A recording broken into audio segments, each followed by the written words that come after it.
Hello everybody, welcome to part 2 of the Farrier's Rasp knife build.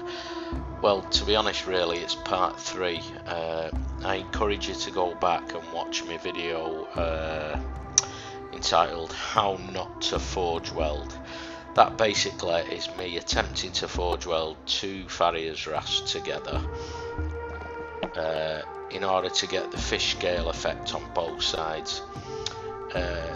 This ultimately, if you watch that video, there's another video in which I then start to forge the metal out into this blade shape what you're seeing now. Basically what I'm doing now is I'm just clamping it up in the vise, and I'm taking it to the very first grind after actually physically forging the shape of the blade. On the previous video I shown you the general shape of the blade, and I was amazed that this thing didn't actually just split apart.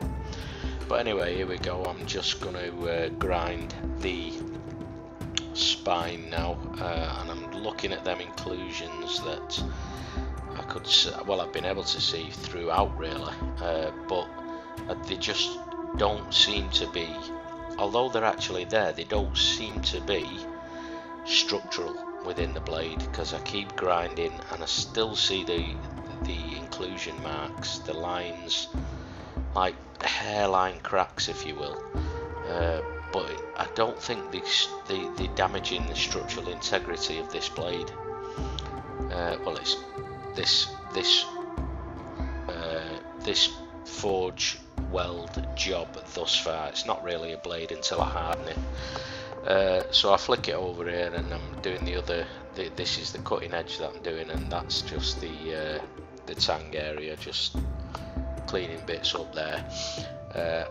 I'm going to show you the whole of this, just basically because for nothing else I'm just experimenting with two GoPro cameras. I've got a GoPro Hero 5 on my head, and this view you're seeing at the minute is GoPro Hero 6, the newest camera that I've bought that's on a stand. So I'm just experimenting with video editing really, but I thought I'd show you this rough grind of the knife in order that you can get an idea of what's going on. Later on today I'm actually going to post a second video which is me putting a first finish on the knife on the belt sander. That's the finish that I'm going to get to before I actually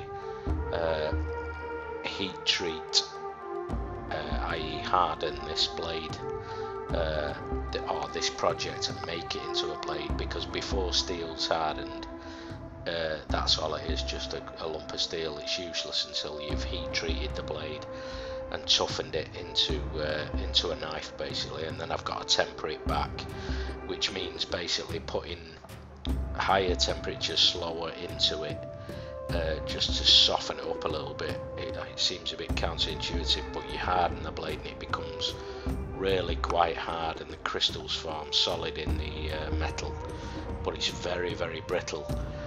So if you was to, for example, this is a Bowie / chopper style knife, if you was to chop down on a piece of heavy timber or lumber, as Americans say, it'd probably just shatter in half. So without the tempering process, you don't get that tough knife that'll take a beating as well. So anyway, I'm just I'll show you the rest of this video, just basically grinding out the worst of the forging marks really. I'm looking at the edge of this knife all the time when I'm grinding at it, and the reason I'm on a grinding disc here, which is quite brutal, is just to take off the heaviest scale really, the forge scale, which is the build-up of basically of crud and the hammer marks in the metal work. So yeah, I'll stop going on and I'll leave you to watch the rest of the video, and rest assured guys, I'll be putting out another video very shortly, showing the like I say, the first initial grind finish before heat treating, on this project, and I think you'll be pleasantly surprised. I know I am. So anyway, yeah, I'll leave you to it, and thanks for watching as always, and I'll see you in the next one.